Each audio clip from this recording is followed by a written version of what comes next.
Pagi itu seharusnya menjadi hari paling membahagiakan dalam hidup saya. Suami saya bilang, ia sudah menyiapkan kejutan, tiket pesawat, paspor.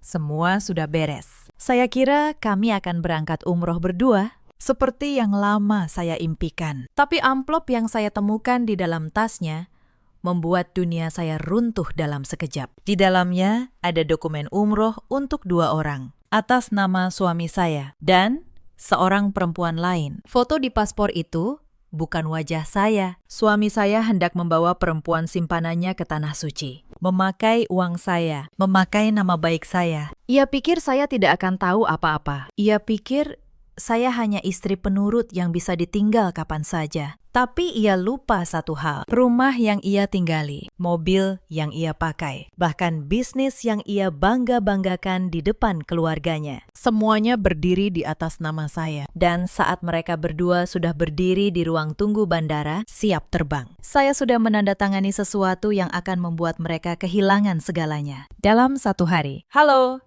Sahabat semua, selamat datang kembali di kanal ini, tempat kita merenungkan kisah-kisah kehidupan yang syarat pelajaran. Jika cerita hari ini menyentuh hati Anda, jangan lupa tinggalkan komentar dari kota mana Anda menyaksikan sekarang.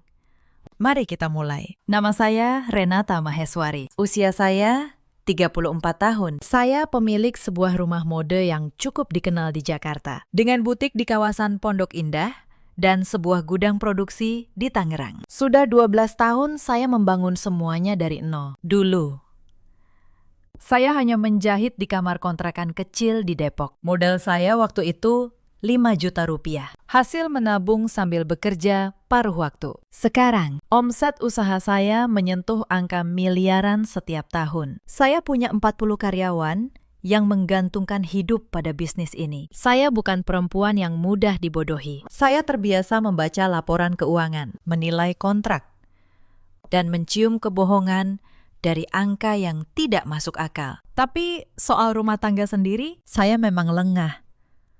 Mungkin karena saya terlalu percaya. Suami saya bernama Galang Pratama. Usianya 38 tahun. Kami menikah 10 tahun lalu, saat bisnis saya baru mulai tumbuh. Waktu itu, ia karyawan biasa di sebuah perusahaan logistik. Saya mencintainya bukan karena harta. Justru saat itu, saya yang punya lebih. Kami punya 1 anak perempuan, namanya Aira. Usianya 12 tahun. Anak yang tenang, cerdas, dan terlalu peka untuk usianya. Belakangan saya baru sadar, ia melihat lebih banyak hal daripada yang ia ucapkan. Setelah menikah, saya mengajak Galang ikut mengelola usaha. Saya beri ia jabatan. Saya beri ia mobil. Saya beri ia gaji yang besar dari perusahaan saya sendiri. Di mata keluarganya, ia tampak seperti pengusaha sukses. Tidak ada yang tahu bahwa semua aset itu, setiap lembar sertifikat, dan setiap akta tetap berdiri di atas nama saya. Itu bukan karena saya pelit.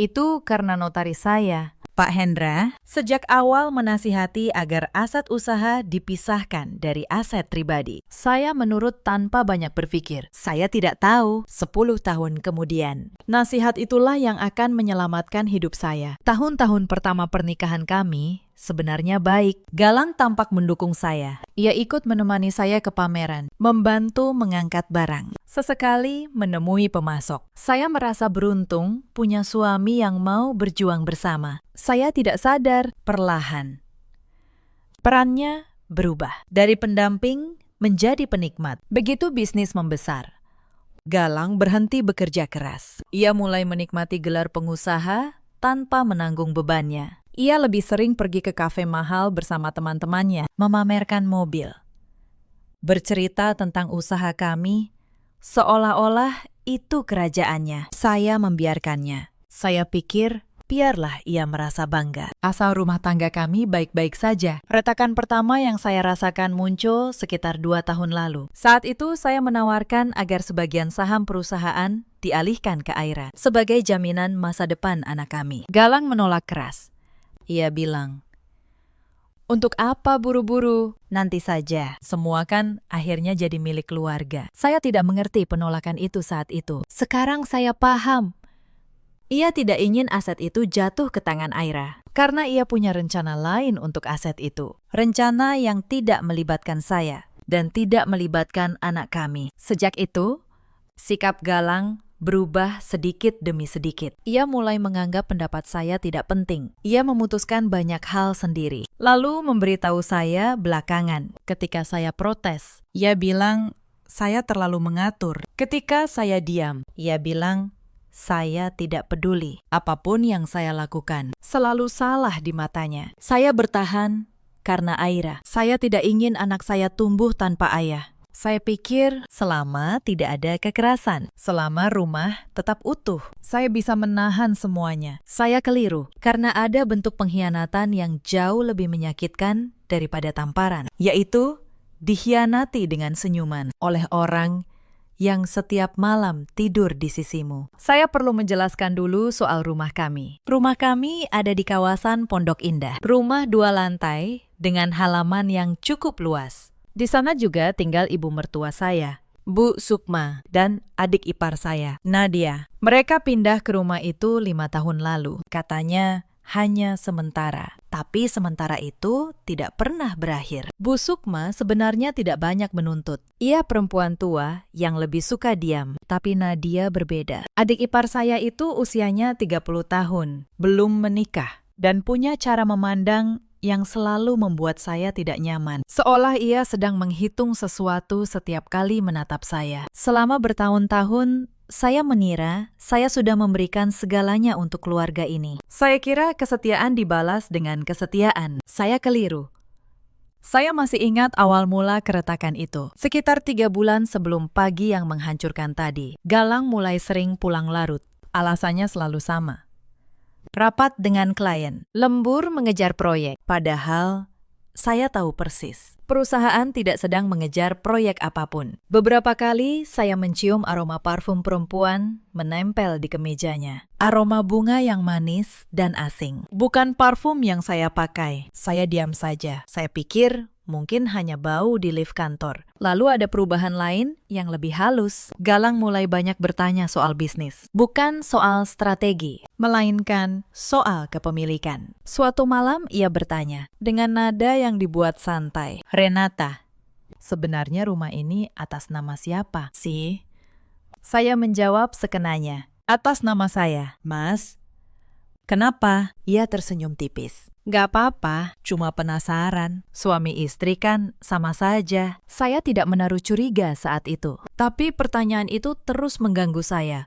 Mengapa tiba-tiba ia ingin tahu soal kepemilikan? Mengapa ia menekankan kata sama saja? Beberapa hari kemudian, saya tidak sengaja mendengar Nadia berbicara di telepon di balik pintu dapur. Suaranya pelan, tapi cukup jelas. Ia berkata, sabar dulu, nanti kalau urusan surat-surat beres, semua jadi gampang. Mas Galang sudah janji. Saya berhenti melangkah. Jantung saya berdegup keras. Surat-surat apa? Janji apa? Tapi saat saya masuk, Nadia langsung menutup telepon dan tersenyum manis. Seolah tidak terjadi apa-apa. Malam itu, saya tidak bisa tidur. Ada sesuatu yang sedang disusun di belakang saya. Saya belum tahu bentuknya, tapi nalurinya sebagai orang yang 10 tahun membaca angka mengatakan ada yang tidak beres di rumah ini. Pagi itu, semuanya terkuak. Galang berangkat pagi-pagi sekali. Katanya ada urusan mendadak ke kantor cabang. Saya berniat merapikan lemari di kamar,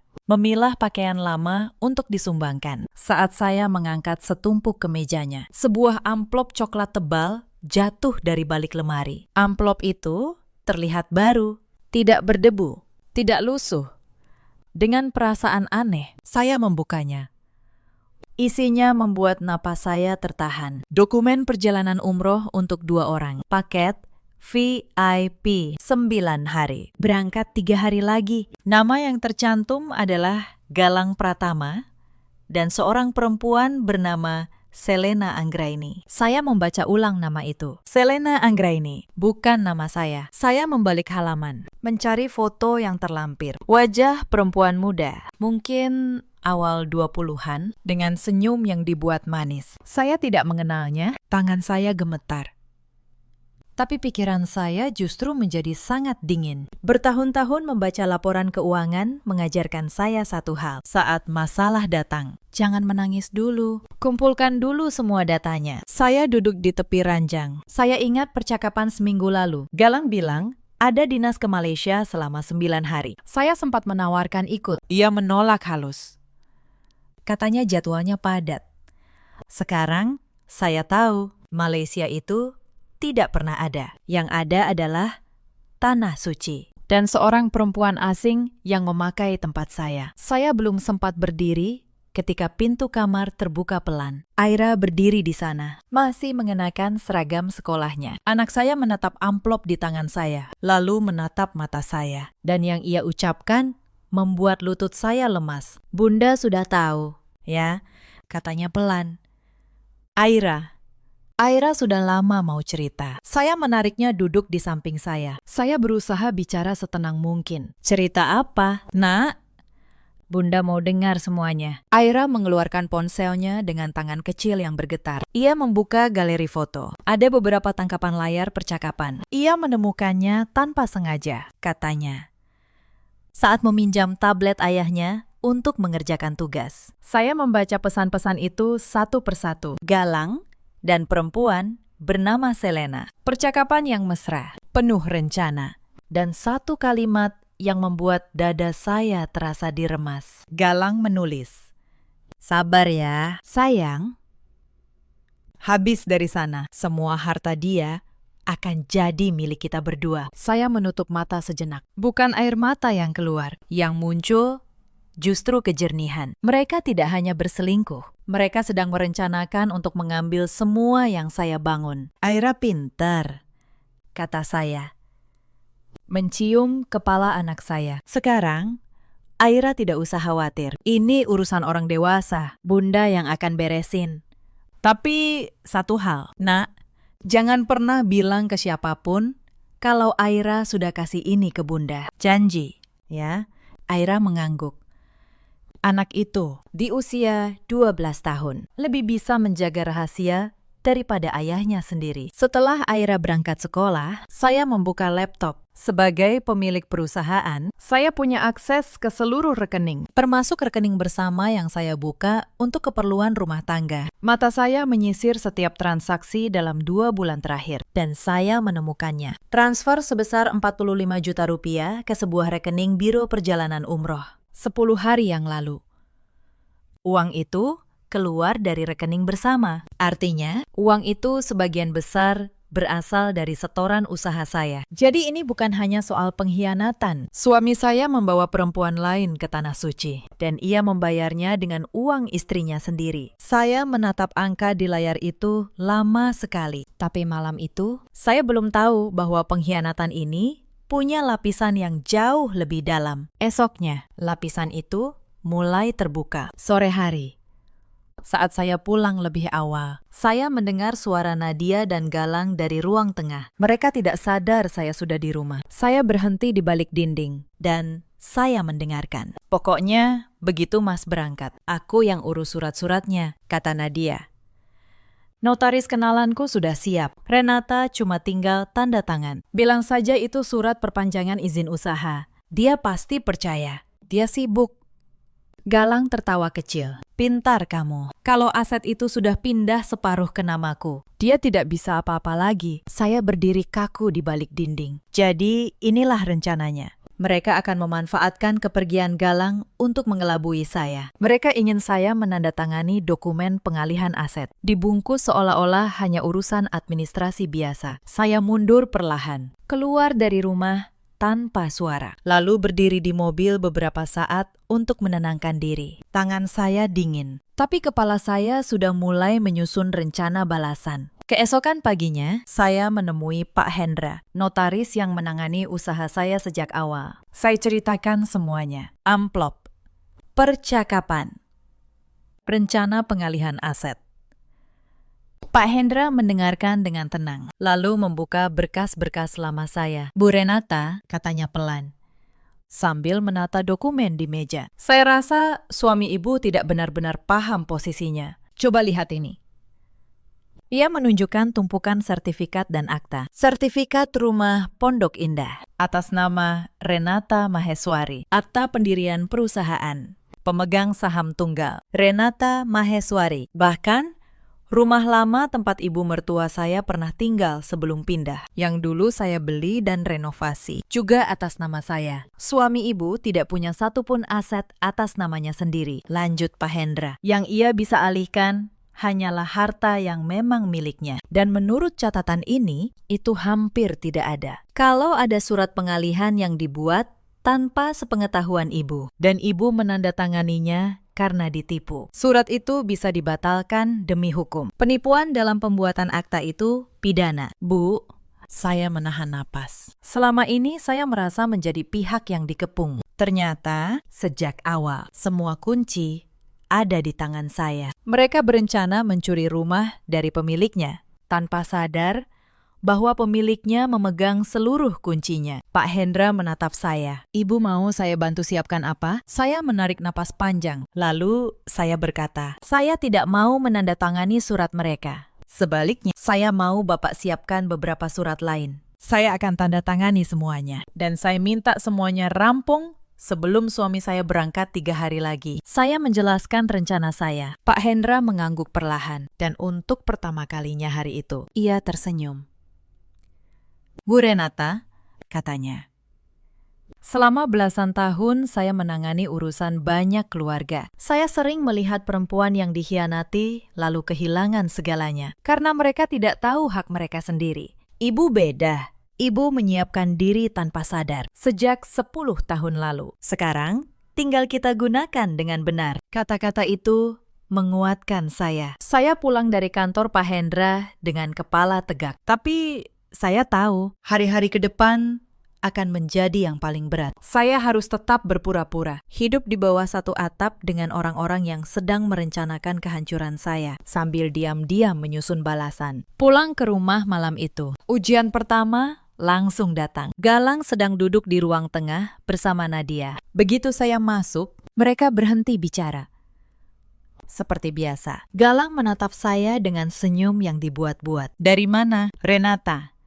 Malam-malam begini. Dari butik? Mas, jawab saya tenang. Ada urusan stok yang harus saya cek. Nadia menyela. Dengan nada yang seolah peduli, tapi sebenarnya menyelidik. Kak, akhir-akhir ini kakak sibuk sekali ya. Sering keluar. Hati-hati loh, nanti rumah tangga terbengkalai. Saya menahan diri untuk tidak tertawa. Perempuan yang sedang menghancurkan rumah tangga saya menasihati saya soal menjaga rumah tangga. Iya, Nadia. Terima kasih sudah mengingatkan, kata saya manis. Tenang saja, saya selalu menjaga apa yang jadi milik saya. Saya menekankan 2 kata terakhir, milik saya. Saya melihat Nadia dan Galang bertukar pandang sekilas. Mereka tidak menangkap maksud saya. Mereka kira saya hanya bicara basa-basi. Padahal, saya sedang memberitahu mereka tanpa mereka sadari bahwa saya tahu persis apa yang menjadi milik saya dan saya tidak akan melepaskannya. Beberapa hari berikutnya, tekanan di rumah semakin terasa. Galang dan Nadia mulai melibatkan Bu Sukma. Mereka membujuk ibu mertua saya agar berpihak. Saya beberapa kali mendengar Nadia berkata pada ibunya, Bu, Renata itu sekarang sudah berubah. Sombong karena punya uang. Bu harus dukung Mas Galang. Bu Sukma yang malang hanya bingung. Ia perempuan tua yang tidak mengerti urusan bisnis dan dokumen. Ia hanya tahu bahwa di rumah ini ada ketegangan. Dan ia tidak tahu harus berpihak kemana. Beberapa kali ia menatap saya dengan tatapan menyesal. Seolah ingin mengatakan sesuatu, tapi tidak berani. Suatu sore, Bu Sukma diam-diam menghampiri saya di dapur. Dengan suara pelan, ia berkata, Nak Renata, Ibu minta maaf. Ibu tahu ada yang tidak beres di rumah ini. Tapi Ibu tidak tahu apa. Nadia dan Galang sering berbisik-bisik. Ibu cuma bisa berdoa semoga semuanya baik-baik saja. Saya menggenggam tangan tua itu. Saya tidak marah pada Bu Sukma. Ia korban juga, dengan caranya sendiri. Tidak apa-apa, Bu, kata saya. Ibu tenang saja. Apapun yang terjadi nanti, Ibu tidak perlu khawatir. Saya tidak akan menyusahkan ibu. Saat itu saya sudah memutuskan, apapun balasan yang akan saya berikan kepada Galang dan Nadia, saya tidak akan menyeret Bu Sukma ke dalamnya. Ada batas yang tidak ingin saya lewati, karena saya ingin tetap menjadi orang yang bisa saya hormati saat bercermin nanti. Malam-malam berikutnya, saya nyaris tidak tidur. Bukan karena sedih, tapi karena saya sibuk menyusun setiap detail. Saya menghubungi pihak bank untuk memahami prosedur pembekuan rekening. Saya berkonsultasi dengan Pak Hendra soal langkah hukum. Saya menyimpan setiap bukti di tempat yang aman. Saya bahkan menyiapkan rencana untuk Aira, agar anak saya tidak terguncang saat badai datang. Di siang hari, saya tetap menjadi istri dan kakak ipar yang baik. Saya memasak, saya tersenyum. Saya melayani. Saya bahkan sesekali memuji masakan Nadia, agar ia tidak curiga. Sandiwara ini melelahkan, tapi saya tahu ini hanya sementara. 3 hari lagi, semuanya akan berakhir. Dan saya yang akan menentukan bagaimana akhirnya. Tapi sebelum membalas, saya harus tahu siapa perempuan bernama Selena itu. Saya tidak ingin bertindak berdasarkan tebakan. Saya minta seorang teman lama yang bekerja di bidang investigasi untuk menelusurinya secara diam-diam. Hasilnya datang 2 hari kemudian. Selena Anggraini, 26 tahun. Ia bukan orang asing yang kebetulan ditemui Galang. Ia justru kenalan Nadia, adik ipar saya yang memperkenalkan mereka. Dan ini bagian yang paling menyakitkan. Ternyata Nadia sudah lama tidak suka pada saya. Ia merasa kakaknya hidup dalam bayang-bayang istri yang lebih kaya, dan ia ingin mengubah itu. Rencana mereka utuh sekarang di kepala saya. Nadia menjodohkan Selena dengan Galang. Galang akan menceraikan saya setelah aset berpindah. Selena akan menggantikan posisi saya, dan Nadia akan mendapat bagian sebagai dalang yang mengatur semuanya. Umroh itu hanya hadiah pembuka sebelum mereka menguras habis hidup saya. Yang membuat saya paling muak bukan pengkhianatannya, tapi keberanian mereka memakai ibadah sebagai topeng. Mereka pikir dengan membawa nama tanah suci, dosa mereka akan terlihat lebih bersih. Malam itu, saat makan malam, semua topeng itu sempat terlepas sebentar. Saya sengaja memancing. Saya berkata santai, "Mas, kalau bisnis sedang berat, kita harus lebih hati-hati soal pengeluaran besar, ya." Nadia yang menyahut dengan senyum sinis. "Kakak ini terlalu pelit, Mas. Untung Mas Galang yang membangun semua ini. Kalau bukan karena Mas, butik itu mungkin sudah tutup." Saya menatapnya. Saya tahu itu kebohongan total. Galang tidak pernah menyetor 1 rupiah pun modal. Tapi saya hanya tersenyum. "Iya, ya. Untung ada Mas Galang." Galang tertawa puas, merasa menang. Ia bahkan menambahkan, "Renata cuma perlu tanda tangan kalau diminta.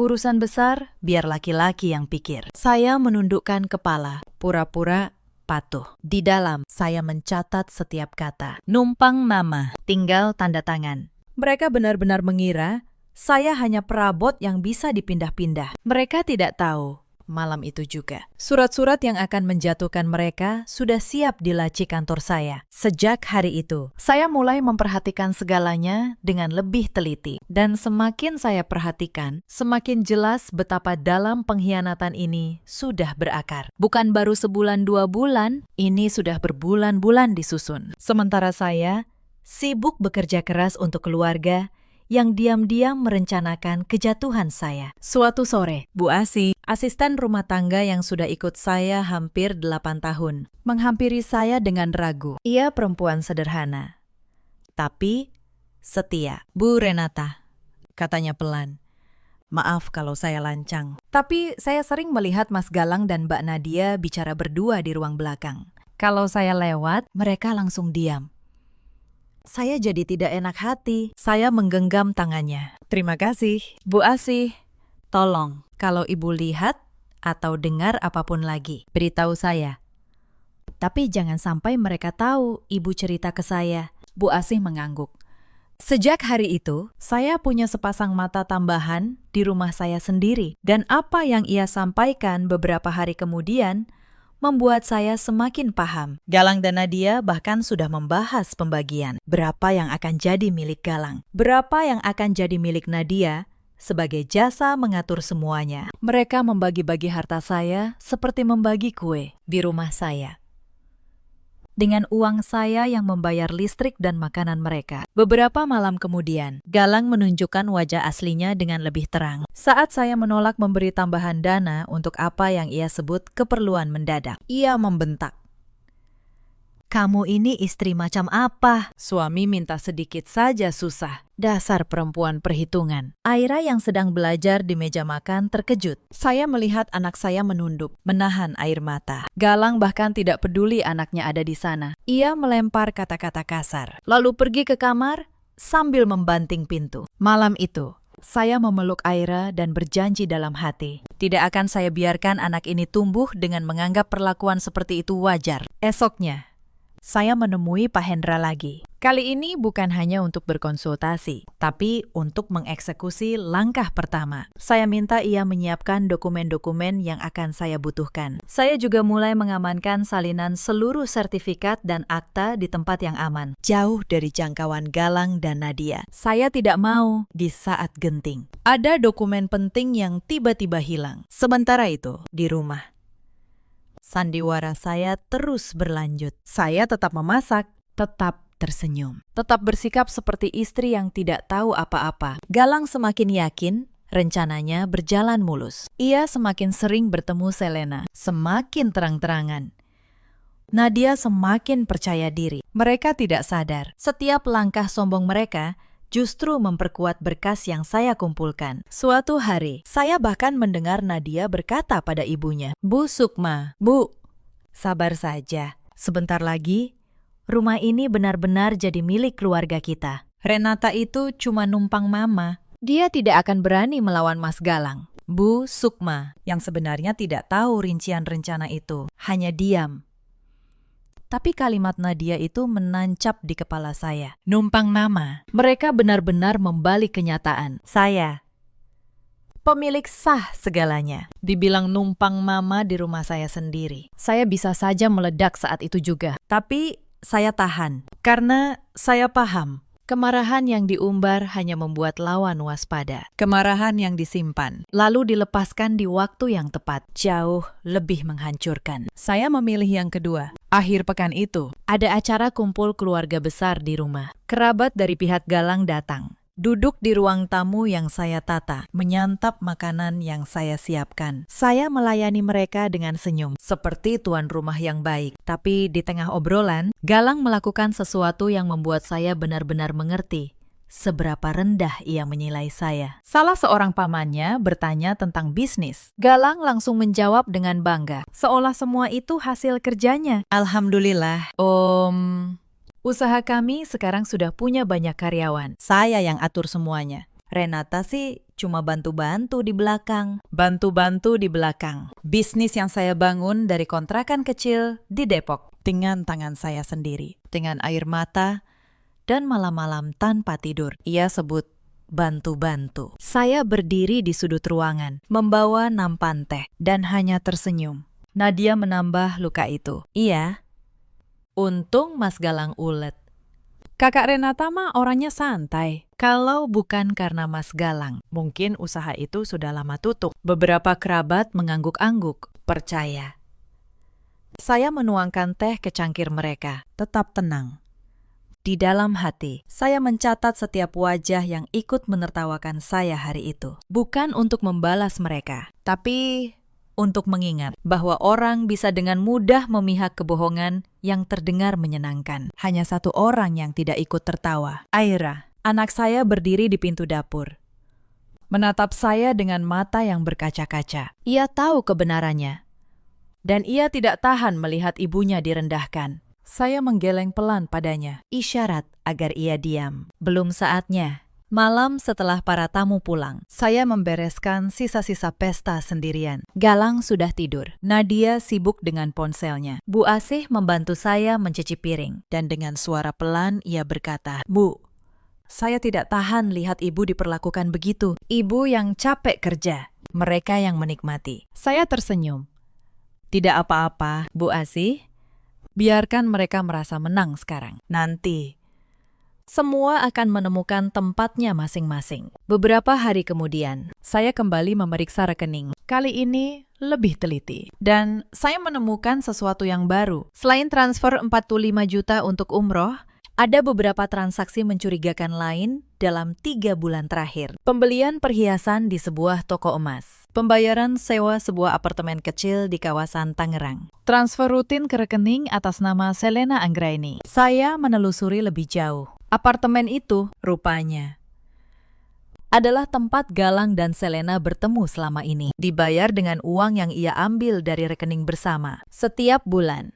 Sementara saya mengira ia menabung untuk masa depan keluarga. Ia justru membangun sarang untuk perselingkuhannya. Angka yang saya hitung membuat saya hampir tidak percaya. Total uang yang ia keluarkan untuk Selena dalam beberapa bulan terakhir sudah lebih dari 100 juta rupiah. 100 juta dari keringat saya. Untuk perempuan yang ia rencanakan akan menggantikan saya. Saya menutup laptop dengan tenang. Anehnya, saya tidak lagi marah. Saya justru merasa bersyukur karena setiap rupiah yang ia curi, setiap transaksi yang ia sembunyikan, kini menjadi bukti yang akan menghancurkannya di pengadilan. Ia mengira sedang mengumpulkan kemenangan, padahal ia sedang menggali kuburannya sendiri. Satu transfer demi satu transfer. Saya mencetak semua bukti itu. Saya susun rapi dalam map. Saya serahkan ke Pak Hendra untuk diamankan. Bukti percakapan dari Aira, catatan transfer, dokumen umroh palsu, rekaman suara yang berhasil direkam Bu Asih saat Galang dan Nadia berbincang. Semuanya lengkap.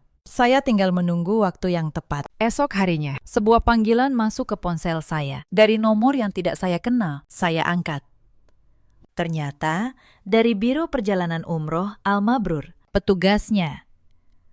Dengan ramah mengonfirmasi detail keberangkatan atas nama Galang Pratama dan istri. Apakah benar dengan Ibu Alia Permata? Tanyanya. Salah menyebut nama yang ada di dokumen. Saya tersenyum getir. Bahkan nama yang mereka palsukan pun mereka tulis sembarangan. Bukan, jawab saya tenang. Saya istri sahnya, Renata Maheswari. Dan saya rasa perjalanan itu tidak akan terjadi seperti yang mereka rencanakan. Petugas itu bingung, lalu meminta maaf. Mengira ada kesalahan administrasi. Saya menutup telepon. Saya tahu sekarang, semua sudah berada tepat di tempatnya. Tinggal satu langkah terakhir. 2 hari sebelum keberangkatan, Nadia mendatangi saya dengan map biru di tangan. Wajahnya manis. Terlalu manis. Kak, ini surat perpanjangan izin usaha. Notarisnya sudah cap. Tanda tangan di sini saja, biar tidak telat. Saya menerima map itu. Saya membukanya pelan, berpura-pura membaca sekilas. Saya tahu persis isinya. Itu surat pengalihan sebagian aset usaha ke nama Galang. Dibungkus istilah administrasi. Tanda tangan saya akan menjadi awal kehancuran saya. Kalau saja saya bodoh. Saya mengambil pulpen. Nadia menahan senyum kemenangan. Lalu, saya berhenti menatapnya. Nadia, surat sepenting ini sebaiknya saya baca dulu dengan notaris saya sendiri ya. Kamu tahu sendiri, saya orangnya teliti. Besok lusa, saya tanda tangani. Senyum Nadia membeku. Tapi, Kak, ini mendesak. Justru karena mendesak, harus benar. Kata saya tenang. Menutup map itu. Tidak baik buru-buru soal surat resmi. Saya menyerahkan map itu kembali. Nadia menerimanya dengan tangan yang sedikit gemetar. Untuk pertama kalinya, saya melihat keraguan di matanya. Tapi ia tidak tahu bahwa keraguan itu sudah terlambat. Karena rencananya sendiri akan menjadi jebakan yang menelannya bulat-bulat. Malam terakhir sebelum keberangkatan, Galang berpamitan dengan tenang, seolah ia benar-benar akan berangkat dinas. Ia memeluk saya pura-pura. Doakan perjalananku lancar, ya. Renata, saya membalas pelukannya. Pasti, Mas. Semoga kamu mendapat semua yang pantas kamu terima. Ia tidak menangkap makna ganda dalam kalimat saya. Ia hanya tersenyum dan masuk ke kamar untuk mengemas koper. Saya berdiri di ruang tengah, menatap punggungnya. Esok pagi, di bandara, ia akan menemukan kejutan yang sudah saya siapkan. Dan dunia yang ia bangun di atas kebohongan akan runtuh. Persis di tempat yang ia kira paling aman. Pagi keberangkatan tiba. Saya bangun lebih awal dari biasanya. Saya tidak menangis. Saya hanya memakai pakaian rapi, seperti hendak menghadiri rapat penting. Karena memang hari itu adalah rapat paling penting dalam hidup saya. Galang sudah berangkat ke bandara sejak subuh. Ia bilang akan check-in lebih dulu. Saya tahu ia tidak sendiri. Selena pasti sudah menunggunya di sana. 2 orang yang siap terbang ke Tanah Suci di atas pengkhianatan. Tapi mereka tidak tahu satu hal. Sehari sebelumnya, bersama Pak Hendra, saya sudah menandatangani serangkaian dokumen. Surat kuasa pembekuan sementara rekening bersama, laporan resmi ke pihak bank atas dugaan penyalahgunaan dana usaha, dan 1 berkas tebal berisi seluruh bukti. Siap diajukan ke pengadilan agama begitu waktunya tiba. Pagi itu, dana di rekening bersama saya bekukan. Bukan rekening pribadi Galang, karena ia memang nyaris tidak punya apa-apa di sana. Yang saya bekukan adalah akses ke uang usaha yang selama ini ia anggap miliknya. Kartu kredit tambahan atas nama perusahaan yang ia pegang, saya nonaktifkan. Dalam 1 pagi, lelaki yang merasa kaya itu kembali menjadi seperti 10 tahun lalu. Tidak punya apa-apa, saya berangkat ke bandara, bukan untuk membuat keributan. Saya bukan perempuan yang berteriak di tempat umum. Saya datang hanya untuk satu hal, untuk melihat dengan mata sendiri saat kebenaran menjemput mereka. Saya tiba saat mereka sedang antre di counter check-in. Galang berdiri di sana, mengenakan baju koko putih, tampak khusyuk. Di sampingnya, perempuan muda yang saya kenali dari foto, Selema. Mereka tertawa kecil, seperti pasangan bahagia. Pemandangan itu seharusnya menghancurkan saya, tapi saya sudah melewati titik itu. Saya tidak menghampiri mereka. Saya hanya berdiri agak jauh dan menunggu. Karena saya tahu, sebentar lagi sistem akan bekerja sendiri. Petugas konter mencoba memproses tiket dan pembayaran tambahan untuk bagasi. Kartu yang disodorkan Galang ditolak. Ia mencoba kartu lain. Ditolak lagi. Wajahnya mulai berubah. Ia mengeluarkan ponsel, membuka aplikasi bank. Dan saya bisa melihat dari kejauhan bagaimana raut wajahnya berubah pucat. Rekening yang ia kira penuh, kini terkunci. Saldo yang ia banggakan, tidak bisa ia sentuh. Ia panik. Menggeser layar berkali-kali. Selena di sampingnya mulai gelisah, bertanya, "Ada apa?" Saat itulah ponselnya berdering. Saya tahu, itu panggilan dari pihak bank. Mengonfirmasi laporan resmi atas dugaan penyalahgunaan dana usaha. Saya melihat tangan Galang gemetar memegang ponsel. Ia menoleh ke kiri dan ke kanan, seperti orang yang baru sadar tanah di bawah kakinya hilang. Lalu, matanya menangkap saya, berdiri tenang. Beberapa meter darinya, wajahnya berubah dari pucat menjadi merah. Lalu pucat lagi. Ia berjalan cepat menghampiri saya, meninggalkan Selena yang kebingungan. "Renata," katanya. Suaranya tertahan. "Apa-apaan ini? Kenapa semua rekening diblokir?" Saya menatapnya tenang. "Selamat pagi. Mas, mau berangkat ke Malaysia?" katanya. "Tapi kenapa bajunya koko putih? Dan kenapa ada perempuan di sebelah sana memakai nama saya di paspornya?" Wajahnya membeku. Ia tidak menyangka saya tahu sejauh itu. "Saya bisa jelaskan," katanya tergagap. "Tidak perlu," kata saya. "Saya sudah tahu semuanya. Saya tahu soal Selena. Saya tahu soal rencana kamu dan Nadia untuk memindahkan aset saya. Saya tahu uang umroh itu kamu ambil dari rekening usaha saya, 45 juta. Saya punya catatannya." Ia terdiam. Lidahnya kelu dan yang lucu. "Mas," lanjut saya, "kamu menghabiskan 10 tahun merasa menjadi tuan rumah, padahal kamu hanya tamu.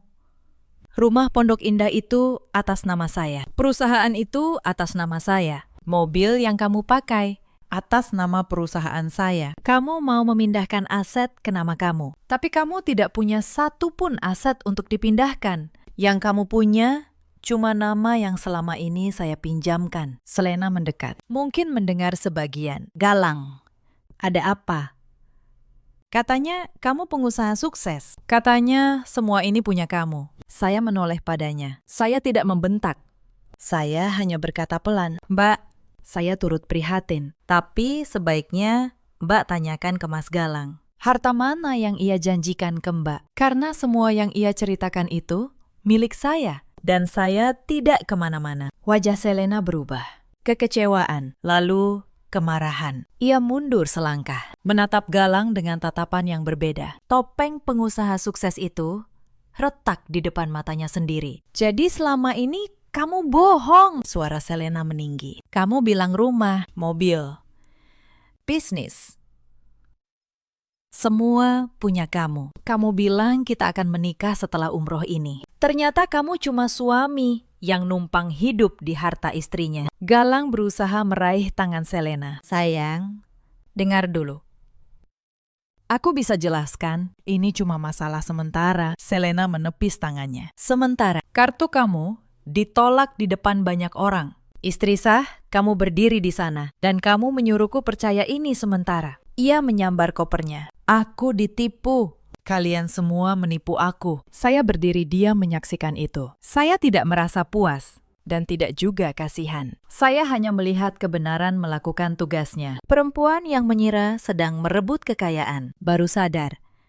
Ia hanya merebut seorang lelaki yang tidak punya apa-apa. Cinta yang dibangun di atas keinginan memiliki harta orang. Runtuh begitu hartanya ternyata tidak ada. Di tengah keributan kecil itu, ponsel Galang berdering lagi. Kali ini dari Nadia. Saya tahu, karena pada saat yang sama, di rumah, Pak Hendra dan seorang petugas sedang menyampaikan pemberitahuan resmi. Surat pengalihan aset yang Nadia susun dengan notaris palsunya telah saya laporkan sebagai upaya penipuan dokumen. Notaris itu kini menghadapi masalahnya sendiri. Dan Nadia, sang dalang. Namanya tercatat di laporan. Galang menjawab telepon dengan tangan gemetar. Dari kejauhan, saya bisa mendengar suara Nadia yang panik. Hampir histeris. Rencana yang mereka susun rapi selama berbulan-bulan. Runtuh dalam hitungan jam. Persis di pagi yang mereka kira sebagai awal kemenangan. Renata. Tolong, kata Galang akhirnya. Suaranya berubah memelas. Kita bisa bicarakan baik-baik. Demi Aira. Mendengar ia menyebut nama anak saya, sesuatu di dalam diri saya mengeras. Jangan bawa-bawa Aira, kata saya. Untuk pertama kalinya dengan nada dingin. Anak itu yang menemukan kebenaran ini. Anak 12 tahun lebih tahu malu daripada kamu. Kamu mau bicara demi Aira. Aira yang menangis melihat ayahnya merencanakan ini. Galang terdiam total. Bibirnya bergerak, tapi tidak ada kata yang keluar. 10 tahun ia hidup dengan keyakinan bahwa ia mengendalikan segalanya. Dalam beberapa menit, keyakinan itu hancur berkeping-keping di lantai bandara. Selama 10 tahun, saya melanjutkan. Saya bangun semuanya sambil percaya bahwa kamu ada di pihak saya. Saya kasih kamu jabatan, mobil, nama baik. Saya biarkan kamu merasa hebat di depan keluargamu. Dan kamu balas dengan merencanakan untuk mengambil semuanya. Lalu menggantikan saya dengan perempuan lain di Tanah Suci. Pakai uang saya. Galang menunduk. Aku hilaf. Renata. Hilaf itu sekali, kata saya. Yang kamu lakukan ini direncanakan berbulan-bulan. Itu bukan hilaf, itu pilihan. Saya membuka tas saya dan mengeluarkan sebuah map. Ini, kata saya, menyerahkannya. Surat gugatan cerai. Pengacara saya akan menghubungi kamu. Kamu boleh tetap berangkat umroh kalau mau. Dengan uang kamu sendiri. Oh, maaf. Kamu tidak punya. Selamat menikmati pagi ini. Mas, saya berbalik. Saya tidak menunggu jawabannya. Saya berjalan keluar dari bandara dengan langkah tegar, meninggalkan 2 orang yang baru saja kehilangan segalanya.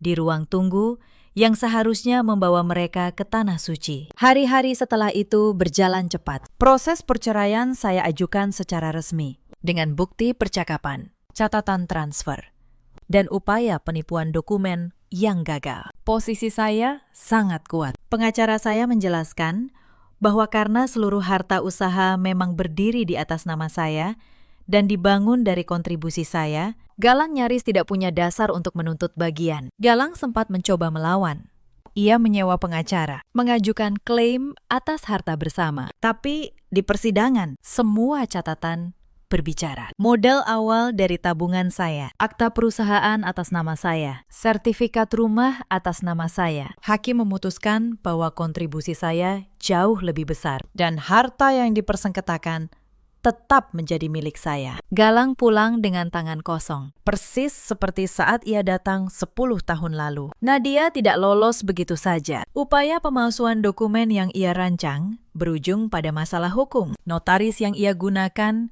kehilangan izin praktiknya. Nadia sendiri harus berhadapan dengan proses hukum. Dan nama baik yang selama ini ia jaga di depan keluarga hancur. Ibu mertua saya, Bu Sukma, yang sebenarnya tidak tahu apa-apa, datang kepada saya sambil menangis, meminta maaf atas perbuatan anak-anaknya. Saya tidak membenci Bu Sukma. Saya tetap membiarkannya tinggal sementara, sampai ia menemukan tempat sendiri bersama Nadia. Bukan karena saya lemah, tapi karena saya tidak ingin menjadi seperti mereka. Membalas kekejaman dengan kekejaman hanya akan membuat saya kehilangan diri sendiri. Galang, setelah semua itu, mencoba beberapa kali menghubungi saya. Awalnya meminta maaf, lalu meminta belas kasihan. Ia bilang ia menyesal, ia kehilangan segalanya. Ia tidak punya tempat tinggal. Saya tidak menjawab pesan-pesannya. Bukan karena dendam, tapi karena saya tahu setiap kali saya membalas, saya hanya akan memberi ruang bagi luka lama untuk terbuka lagi. Saya memilih diam dan melangkah maju. Beberapa bulan kemudian, saya dengar Galang tinggal menumpang di rumah temannya. Pekerjaannya tidak menentu, tanpa nama besar istrinya, tanpa mobil mewah, tanpa rumah di Pondok Indah. Ia kembali menjadi lelaki biasa yang dulu saya nikahi. Bedanya, kali ini tidak ada perempuan yang mau membangun apapun bersamanya, karena kabar tentang apa yang ia lakukan sudah menyebar di lingkungan kami. Salena menghilang dari kehidupan Galang secepat ia datang. Begitu tahu tidak ada harta yang menanti, ia pergi. Cinta yang dibangun di atas keinginan memiliki harta orang lain memang tidak pernah bertahan lama. Adapun saya, hidup saya justru menjadi lebih ringan. Bisnis saya tetap berjalan, bahkan tumbuh lebih besar tahun itu, tanpa beban menanggung suami yang menguras dan keluarga yang menuntut. Saya bisa fokus sepenuhnya pada usaha dan anak saya. Omzet meningkat. Saya membuka cabang butik kedua. Saya mempekerjakan lebih banyak perempuan yang membutuhkan pekerjaan. Saya juga mulai membuka program pelatihan menjahit gratis untuk perempuan-perempuan yang ingin mandiri secara finansial. Saya tahu betul, banyak perempuan di luar sana yang bertahan dalam pernikahan buruk hanya karena mereka takut tidak bisa hidup sendiri. Saya pernah hampir menjadi salah satu dari mereka. Saya ingin mereka punya pilihan yang dulu hampir tidak saya miliki. Setiap kali saya melihat seorang perempuan menyelesaikan pelatihan, lalu membuka usaha kecilnya sendiri, saya merasa luka lama saya berubah menjadi sesuatu yang berguna. Pengkhianatan yang dulu menghancurkan saya kini menjadi alasan saya membantu orang lain bangkit. Aira tumbuh menjadi anak yang lebih kuat. Kami lebih dekat sekarang. Suatu malam, ia memeluk saya dan berkata, "Bunda hebat. Aira mau jadi seperti Bunda." Saya mencium keningnya, dan untuk pertama kalinya sejak lama, saya menangis. Tapi itu air mata yang berbeda, air mata lega. Cerita ini mengajarkan satu hal sederhana. Jangan pernah mengkhianati orang yang mempercayaimu sepenuh hati. Dan jangan pernah meremehkan perempuan yang kamu sakiti. Karena bisa jadi, ia adalah orang terkuat yang pernah kamu temui. Di luar sana, ada banyak perempuan seperti saya dulu. Perempuan yang memberikan segalanya, lalu dianggap hanya pelengkap. Yang dikira tidak akan tahu, tidak akan berani, tidak akan mampu berdiri sendiri. Kepada kalian, saya ingin berkata, kemandirian itu bukan hanya soal uang. Itu soal kebebasan untuk memilih jalan hidup kalian sendiri. Ada juga banyak lelaki seperti Galang yang lupa bahwa rasa hormat tidak bisa dipinjam, dan kepercayaan yang sudah dihancurkan tidak akan pernah bisa dibangun kembali secara utuh. Dalam hidup kita selalu punya pilihan untuk bertahan dalam kepalsuan atau berdiri tegak dalam kebenaran, sekalipun itu menyakitkan. Saya memilih yang kedua, dan saya tidak pernah menyesalinya. Terima kasih sudah menemani kisah ini sampai akhir. Jika cerita ini menyentuh hati Anda, ceritakan pengalaman kalian di kolom komentar. Sampai jumpa di kisah berikutnya. Jagalah diri kalian dan jagalah harga diri kalian, karena tidak ada seorang pun yang berhak mengambilnya dari kalian.